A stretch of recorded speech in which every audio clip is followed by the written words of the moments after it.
హైదరాబాద్ మెహదీపట్నంలో భారీగా డ్రగ్స్ పట్టుబడింది. ప్రధాన drug peddler, ముగ్గురు సబ్ పెడ్లర్లు, నలుగురు వినియోగదారులను కూడా పోలీసులు అరెస్ట్ చేశారు. 137 గ్రాముల MDMA drugs, car, packing material, 9 మొబైళ్లను స్వాధీనం చేసుకున్నారు. Hyderabad city police commissioner task force, Mehdipatnam పోలీసులు సంయుక్తంగా ఆపరేషన్ చేపట్టారు. ప్రధాన నిందితుడు ఎం శుభం కుమార్ మిశ్రాతో పాటు సోహం నాయక్, కలంగి రాజేష్, ముంతన్ కుమార్ మిశ్రాను అరెస్ట్ చేశారు పోలీసులు. పూర్తి అప్డేట్స్ తెలుసుకుందాం మా ప్రతినిధి రత్నకుమార్ ద్వారా. రత్నకుమార్, ఇప్పటికే మనం చూస్తున్నాం హైదరాబాద్ లో ఎక్కడ చూసినా అంటే కొన్ని ప్లేసెస్ లో పక్కా నిఘా సమాచారం మేరకు అలర్ట్ అవుతున్నారు పోలీసులు. ఏదైతే అక్కడ తనిఖీలు చేయడంతో డ్రగ్స్ ని కూడా అదుపులోకి తీసుకుంటున్నారు. ఇప్పుడు ఏకంగా డ్రగ్ ఫెడ్లర్ ని, నిందితులను కూడా అదుపులోకి తీసుకున్నట్టు తెలుస్తుంది. డీటెయిల్స్ ఏంటి? ఆశా, మెహదీపట్నంలో భారీ డ్రగ్స్ రాకెట్ ని పట్టుకోవడం జరిగింది పోలీసులు. ఇందులో పెద్ద ఎత్తున డ్రగ్స్ ను సీజ్ చేయడంతో పాటు అందుకు యూజ్ చేసినటువంటి మెటీరియల్ ను, అలాగే వాహనాలను కూడా సీజ్ చేశారు. ప్రధాన నిందితులను అరెస్ట్ చేసి వాళ్ళు అదుపులోకి తీసుకోవడం జరిగింది. అయితే ప్రజెంట్ ఈ ఇన్సిడెంట్ కు సంబంధించి మెహదీపట్నంలో భారీ ఈ డ్రగ్స్ రాకెట్ వ్యవహారంలో ఇటు మెహదీపట్నం పోలీసులతో పాటు టాస్క్ ఫోర్స్ పోలీసులు యొక్క జాయింట్ ఆపరేషన్ లో పాల్గొన్నారు.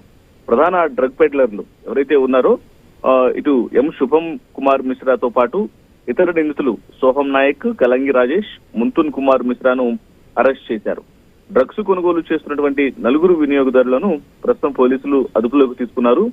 137.60 గ్రాముల MDMA డ్రగ్స్ ను స్వాధీనం చేసుకున్నారు. ఈ డ్రగ్స్ ట్రాన్స్పోర్టేషన్ కోసం ఉపయోగించిన వోల్వో XC90 కారుతో పాటు 9 మొబైల్ ఫోన్లను సీజ్ చేయడం జరిగింది.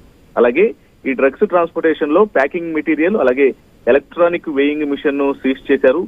మొత్తం వీటి స్వాధీనం చేసినటువంటి వాటి విలువ 26.80 లక్షలు ఉంటుందని అంచనా వేస్తూ ఉన్నారు. గోల్కొండ టాస్క్ ఫోర్స్ పోలీసులు, అలాగే మెహదీపట్నం పోలీసులు జాయింట్ ఆపరేషన్ లోనే ఈ డ్రగ్స్ రాకెట్ ను పట్టుకోవడం జరిగింది. ర్యాపిడో, జొమాటో డెలివరీ పేరుతో డ్రగ్స్ సరఫరా చేస్తున్నట్లు పోలీసులకు సమాచారం అందింది. గ్రాము MDMA ను 2,000 రూపాయల నుంచి 3,000 రూపాయల వరకు విక్రయం చేస్తూ ఉన్నారు. అయితే మెహదీపట్నం లో పట్టుబడినటువంటి యొక్క డ్రగ్ రాకెట్ ను బాలానగర్ కేంద్రంగా నడిపినట్లు నిందితుల ద్వారా సమాచారం తెలుసుకున్నారు.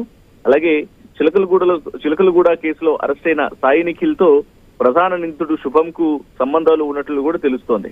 ప్రస్తుతం వీళ్ళందరినీ అదుపులోకి తీసుకుని NDPS యాక్ట్ కింద కేసు నమోదు చేసి పోలీసులు దర్యాప్తు చేస్తూ ఉన్నారు. మరోవైపున హైదరాబాద్ పోలీసులు యువతకు హెచ్చరికలు చేస్తున్నారు. డ్రగ్స్ కు దూరంగా ఉండాలి అంటూ కూడా తెలియజేస్తున్నటువంటి పరిస్థితి కనిపిస్తోంది.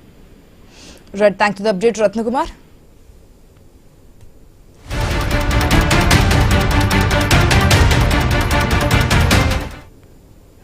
తిరువనంతపురం టు ఢిల్లీ రాజధాని ఎక్స్ప్రెస్ లో మంటలు